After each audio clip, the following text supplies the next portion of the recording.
Assalamualaikum warahmatullahi wabarakatuh.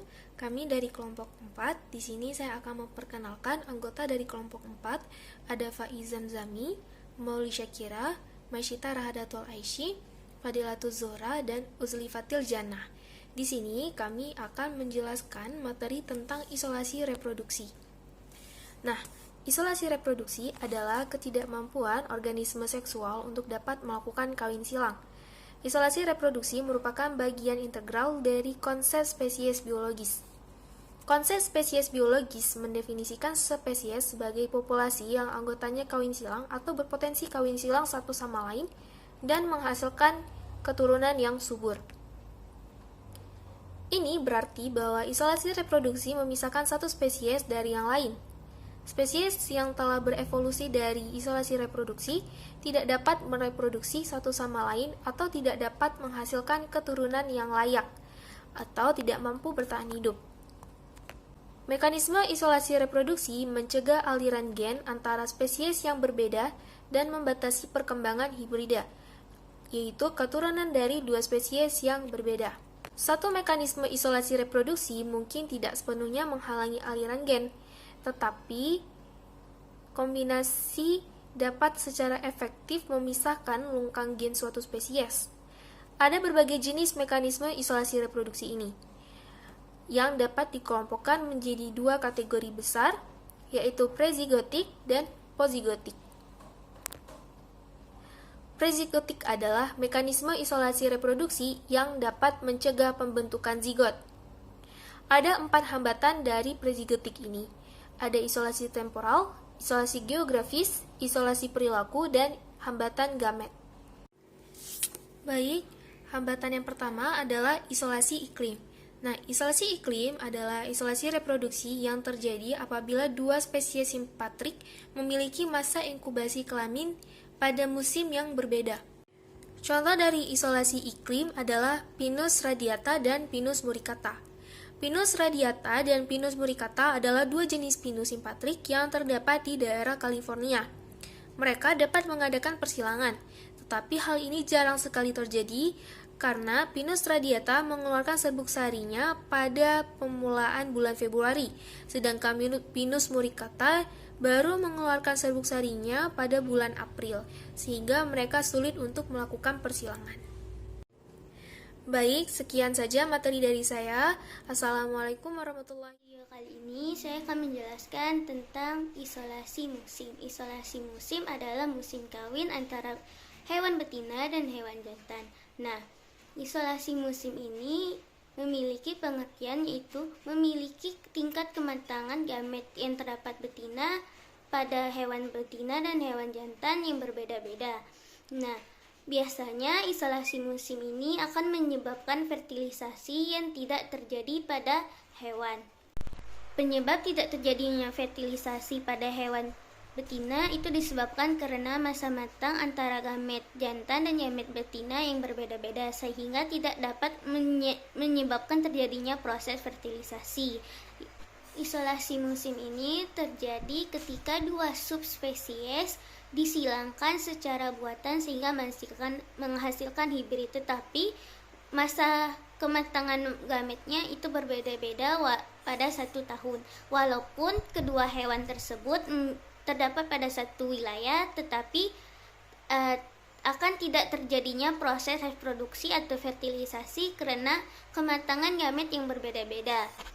Contoh dari isolasi musim ini adalah Pinus radiata dan Pinus muricata, yang dimana kedua tumbuhan ini memiliki golongan tumbuhan simpatik yang terdapat di daerah California. Tetapi kedua tumbuhan ini tidak dapat dilakukan persilangan buatan karena masa tumbuhnya gamet atau masa gametnya yang berbeda-beda. Yang misalnya terdapat pada tumbuhan Pinus radiata yang dimana masa bunganya atau masa gametnya itu terjadi pada bulan Februari, sedangkan pada Pinus muricata masa gamet atau masa pertumbuhan bunganya itu terjadi pada bulan April, sehingga tidak dapat dilakukannya persilangan. Contoh kedua dari isolasi musim yaitu terjadi pada hewan singgung, yang dimana pada hewan singgung berbintik pada daerah bagian barat dan singgung berbintik pada daerah bagian timur itu tidak dapat terjadinya proses fertilisasi karena musim kawin mereka terjadi berbeda-beda. Seperti pada singgung berbintik barat itu terjadi pada musim panas, dan sedangkan pada singgung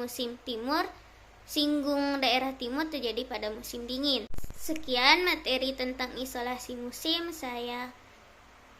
Apabila ada kesalahan itu dari saya. Wabillahi taufiq wal hidayah. Wassalamualaikum warahmatullahi wabarakatuh. Ini saya akan menjelaskan tentang isolasi perilaku. Nah, isolasi perilaku adalah peristiwa yang terjadi jika dua populasi yang berkerabat memiliki perbedaan dalam melakukan proses perkawinan. Nah, biasanya berupa perbedaan tingkah laku, suara, dan sekresi zat kimia.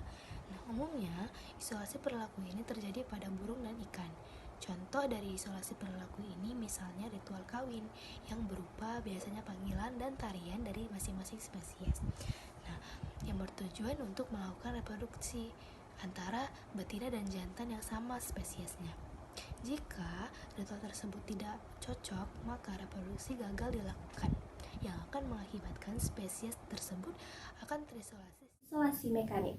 Isolasi mekanik juga bisa dikatakan isolasi yang menyangkut struktur tubuh dan perbedaan sel kelamin yang membuat tidak terjadinya reproduksi. Hal ini terjadi pada bintang laut, landak laut, dan hewan echinodermata yang melakukan fertilisasi secara eksternal.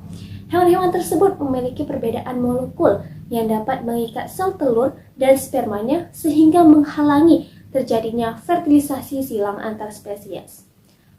Pada hewan yang melakukan fertilisasi internal, perbedaan ukuran alat kelamin jantan dan betina menghalangi terjadinya fertilisasi antar spesies.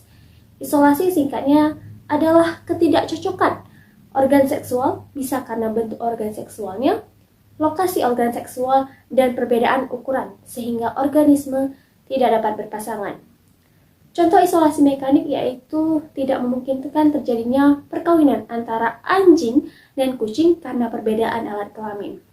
Pada tumbuhan, ukuran bunga dan polinatornya merupakan contoh isolasi mekanik.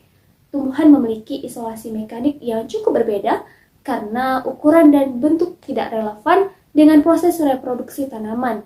Isolasi mekanik biasanya dihasilkan dari penggunaan penyerbuk yang berbeda untuk jenis tanaman. Assalamualaikum warahmatullahi wabarakatuh. Saya Faizal Jamil. Saya akan menjelaskan tentang isolasi gamet. Isolasi gamet adalah salah satu bentuk isolasi yang reproduksi prezigotik, di mana kawin sebenarnya itu terjadi meskipun tidak berhasil. Spesialisasi terjadi ketika populasi satu spesies terbagi menjadi dua, sehingga kedua kelompok yang baru terbentuk berhenti sesama dengan gen yang sama. Perpecahan tersebut dapat terjadi apabila akibat dari banyak hal. Isolasi reproduksi menjadi salah satu dari mereka. Menariknya, isolasi reproduksi tidak hanya membantu dalam spesialisasi, tetapi juga mempertahankan integritas spesies dengan mencegah perkawinan dan reproduksi yang dilihat atau yang dihasilkan dari spesies hibrida. Mekanisme isolasi reproduksi dibagi menjadi dua kelompok. Kelompok yang pertama, mekanisme prezigotik dan postzigotik, yang dibagi lagi menjadi berbagai jenis. Isolasi gamet adalah salah satu dari 5 jenis mekanisme prezigotik. Arti isolasi gamet.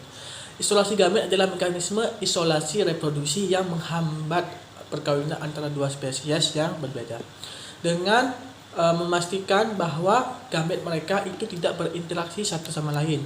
Ketidakcocokan ini gamet mencegah pembentukan hibrida antar spesies dan mempertahankan integritas spesies.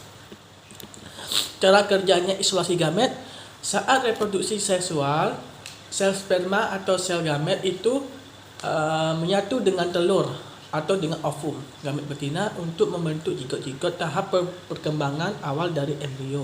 Untuk jigot untuk membentuk sel sperma dan sel telur harus kompatibel.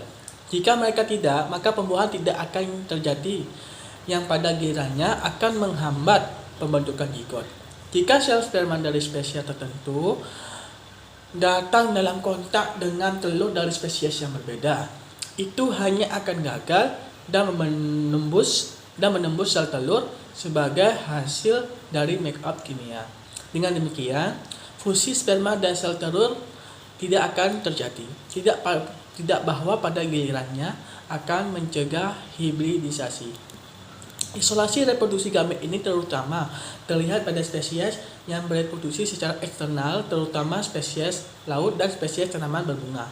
Dalam spesies laut yang paling, misalnya perempuan hanya melepaskan telur mereka ke dalam air, dan apakah yang dikenal dengan siaran pemijahan, sedangkan laki-laki mengikuti dengan sel sperma mereka. Pada saat ini sel sperma hanya dilakukan di dalam air saja. Sebagai hasil dari mereka yang datang dalam kontak dengan telur dari spesies lain. Dalam skenario ini, kemungkinan fusi mereka untuk membentuk hibrida tidak dapat dikesampingkan. Ada di sini bahwa isolasi tentang gamet dan mencegah yang sama. Contohnya, sepanjang pantai barat Amerika Serikat, 2 spesies bulu babi merah laut, Strongylocetus franciscanus, dan landak laut ungu, Cercosphaerus purpuratus. Jangkauan geografis mereka, meskipun jangkauan geografis mereka tumpang tindih, mereka tidak dikenal kawin silang di alam liar. Seperti gamet mereka secara genetik tidak kompatibel. Kadang-kadang orang bisa mendapatkan bingung apakah isolasi gamet ini adalah penghalang prezigotik atau postzigotik. Dalam hal kebingungan ini, apa yang perlu diingat adalah kenyataan bahwa kawin dalam kasus isolasi gamet tidak berhasil karena sel sperma gagal untuk mencapai sel telur. Sekian dari penjelasan saya. Terima kasih. Wassalamualaikum warahmatullahi wabarakatuh.